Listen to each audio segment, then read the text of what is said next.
want to stop the share? Great. Good morning. Morning. It's interesting, even though I've done this a few times now, it's really weird to get used to doing this without people right in front of us and a full group.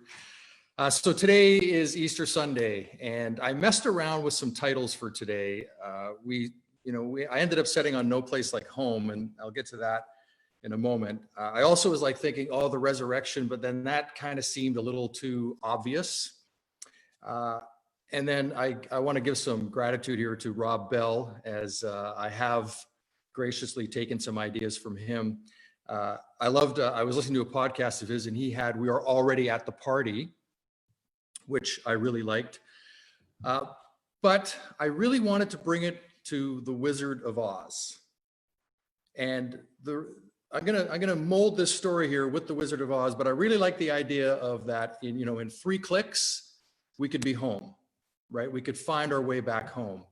Of course, that's different now, because where you are, in 1 click, you could actually just be on another page and completely somewhere else. So times have changed since the 30s when The Wizard of Oz came out. We needed 3 clicks then, now we just need 1 click and off we go.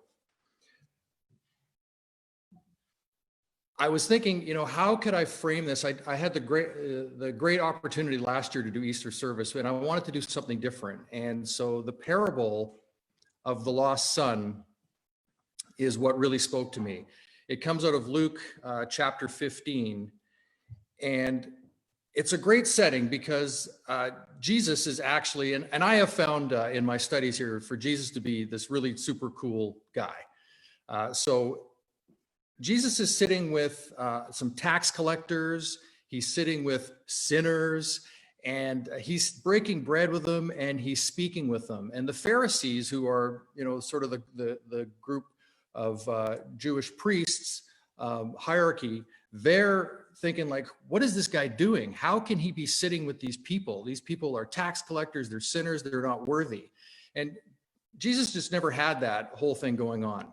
So he's sharing some parables with them, and one of them is the parable of the lost son. So Jesus continued, "There was a man who had 2 sons.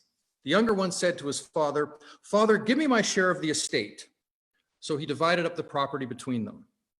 Not long after, the younger son got together all he had and set off for a distant country, and he soon squandered all of his wealth in wild living. After he had spent everything, there was a severe famine in the country, and he began to be in need. So he went and hired himself out to a citizen of that country, who sent him into the fields to be with his pigs. He longed to fill his stomach with the pods that the pigs were eating, but no one gave him anything.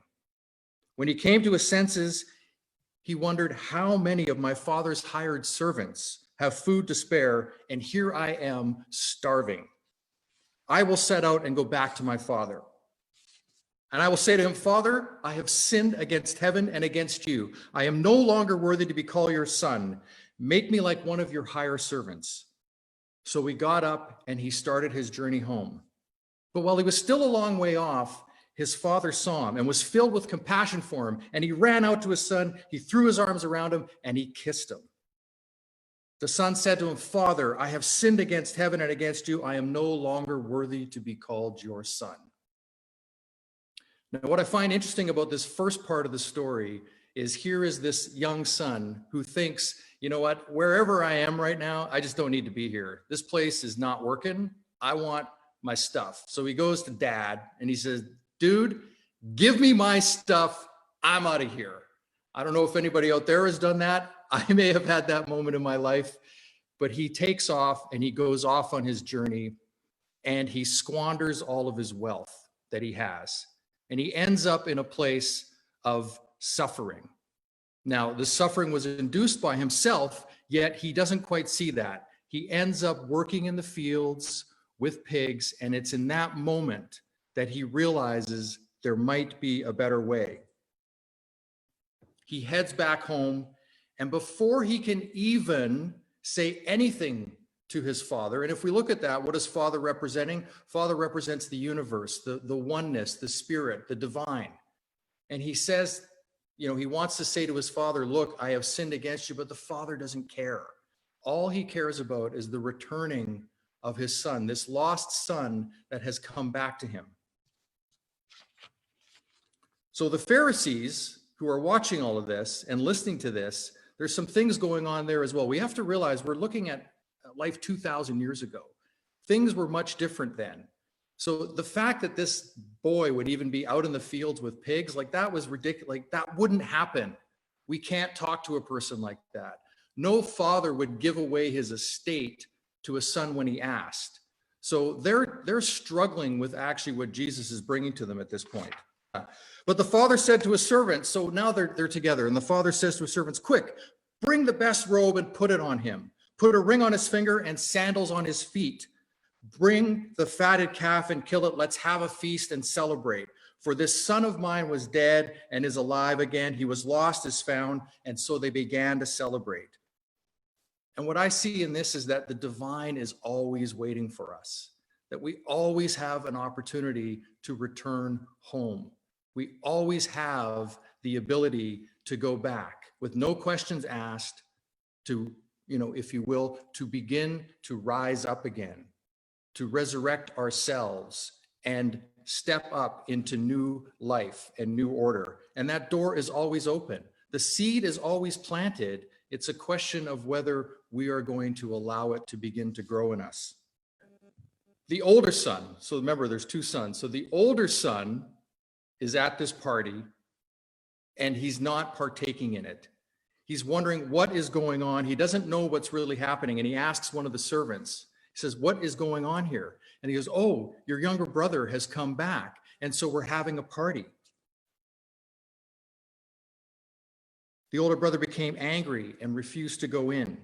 So his father went out and pleaded with him. But he answered his father, look, all these years I have been slaving for you and never disobeyed your orders.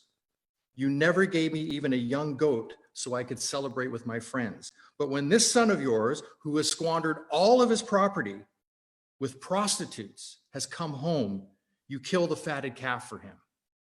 My son, the father said, you are always with me and everything I have is yours, but we had to celebrate and be glad because this brother of yours was dead and is alive again. He was lost and is found. So what I see here is that the story of the resurrection isn't just about this Easter Sunday.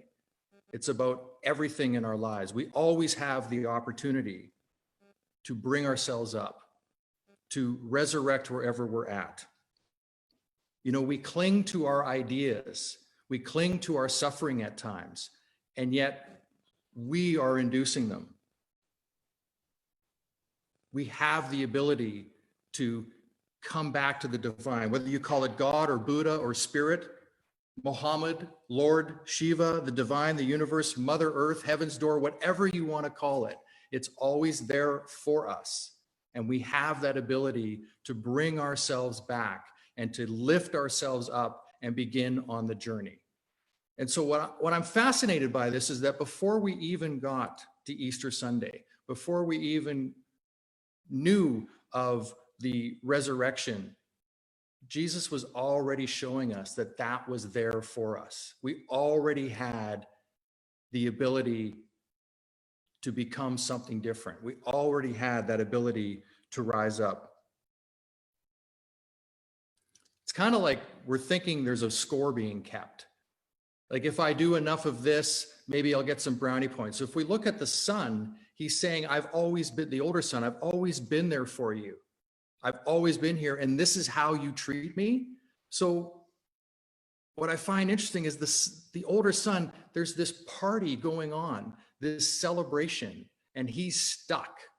He can't even enjoy the party.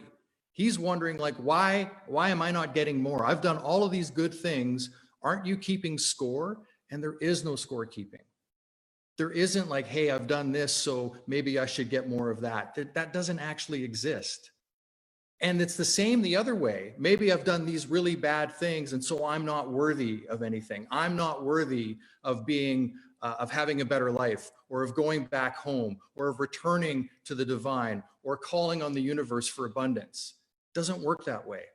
It's always waiting for us. Every step of our lives, we can begin the journey home. We can begin to rise up wherever we are and have more of what we want in our lives. That's what today is about for me. That's what the resurrection story is about. It's about understanding that we have put these ideas in ourselves that maybe we're not worthy of something. And the longer we want to hang on to that, the longer we want to hold that, we stay stuck. So the opportunity here is to actually see that there's something more for ourselves. And it begins with us. It begins from the inside out. You know, the young son thought that life was somewhere out there. And so he was going to go out and find whatever he was looking for out there. And it didn't turn out so well. The older son was just stuck with like, I'm doing my part. So where's all my stuff? You know, where's my gratitude coming to me for me showing up instead of just showing up? So inside of this story of the two sons, there's so many different ways you could look at this. And still, if the Father represents the divine, always we can return home. We have to die or kill the idea that we are unworthy. Somewhere within us, we need to eliminate that idea. Abundance is ready for us anytime we want to step into it. So how does this relate to the Wizard of Oz? That's a really good question. Well, the lion, what did the lion want? The lion wanted courage. And the Tin Man wanted to have a heart. And the Scarecrow, he wanted to be smart. He wanted to be intelligent. And what did the wizard end up telling everybody? That it's within you. See, each one of those, they had it all the time. They always had it within them to be the very thing that they were looking for. The wizard told Dorothy it was in her. What did she want? She just wanted to return home. She was already home. When she finally came to, she was already home. She had never left. Yet this journey for all of them had to find its path. And at some point, the light went on and they realized that it was always within. So we want to work from the inside out. Everything we want for ourselves is within us. And we can decide when we want to rise up. And sometimes we need to kill things off. We need to let them go. That's the story of the crucifixion and the resurrection. Through grace, love, and unconditional acceptance, there is no place like home. Namaste.